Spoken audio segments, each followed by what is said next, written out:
Would you dare keep a doll that even dogs refuse to go near? Maylin did, and that decision cost her more than she could imagine. Maylin lived with her dog Bao in Shanghai, China. Originally, she was from a small village, but after her father's death, she moved to Shanghai to earn money for her mother and sister. Maylin had a very sweet personality, and she worked in a toy shop.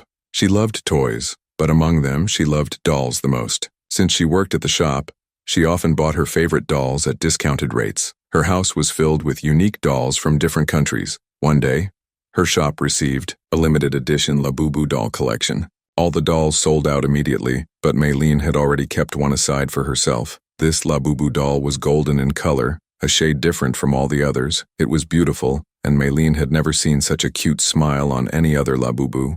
She happily took the doll home. That day, she couldn't stop staring at the adorable blue eyes, the golden fur, the long ears, and that sweet smile with big teeth.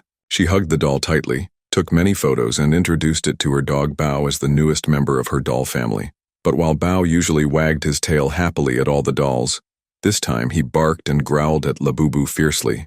Maylin found it strange but assumed Bao was simply scared. She placed the doll on her shelf and went to sleep. Bao, who always slept near her, kept staring at the doll for a long time before running out of the room. The next morning, as she was about to leave for work, Bao again barked angrily at Labubo. Just as Maylin was heading out, Bao grabbed her jeans with his teeth and pulled her toward the shelf. Frustrated, she scolded him, but he wouldn't stop. Angrily, she locked Bao in the bathroom and left for work. That day turned out to be the worst at the toy store. Normally gentle and polite, Maylin suddenly snapped at a customer and shouted at him. Shocked at her behavior, her boss scolded her on the spot and fired her. Maylin couldn't understand why she had lost control like that.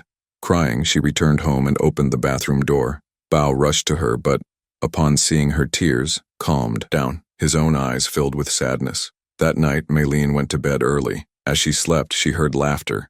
Strange, unsettling laughter she had never heard before. Looking toward the corner of her room, she saw a figure staring at her. In the darkness, she couldn't see it clearly. When she got up to look, there was no one, just the Labubo doll lying there. She placed it back on the shelf and went back to bed. That night, she had a terrifying dream. In it, a monstrous creature appeared in her room, huge, sharp teeth, claws, longer and sharper than the teeth, and red, rotting skin. Slowly, it approached her, reaching for her throat. Terrified, Maylin screamed, but the creature only laughed horrifically, echoing laughter, and attacked her with its claws.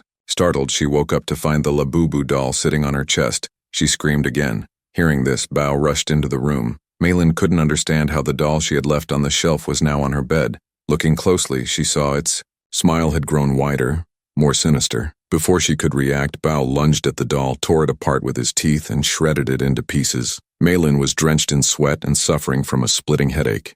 Too weak to scold Bao, she threw the remains of the doll into the dustbin, called Bao to her side, and went back to sleep.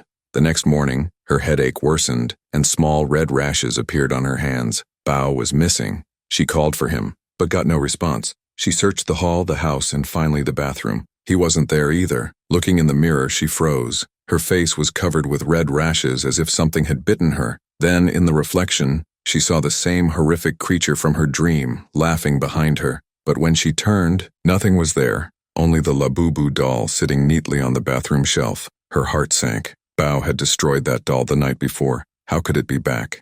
And now, its sweet smile had twisted into a grotesque, sinister grin. Panicked, Maylin ran outside, calling for Bao, but he was nowhere to be found. When she stepped back into the house, her blood turned cold. The Labubo doll was now near the kitchen sink, its hands and teeth smeared with red. Under the sink lay Bao's lifeless body, torn apart, blood pooling around him. Maylin broke down in horror. She realized this doll was no ordinary toy. Desperate, she searched online and found countless stories. People across the world had been haunted by Labubo dolls. Victims reported being bitten, losing their jobs, falling sick, or even losing loved ones. Terrified, Maylin understood her doll was cursed. Without delay, she burned it, collected the ashes in a jar, and threw them into a nearby river. That night, she told everything to her younger sister over the phone. She finally felt relieved, thinking she was free from the curse. But the next morning, Maylin was found dead in her house. Beside her body lay the same Labubo doll this time, brought by a friend from the toy shop. Now, many people online claim the Labubo doll is actually a form of the evil demon Pazuzu.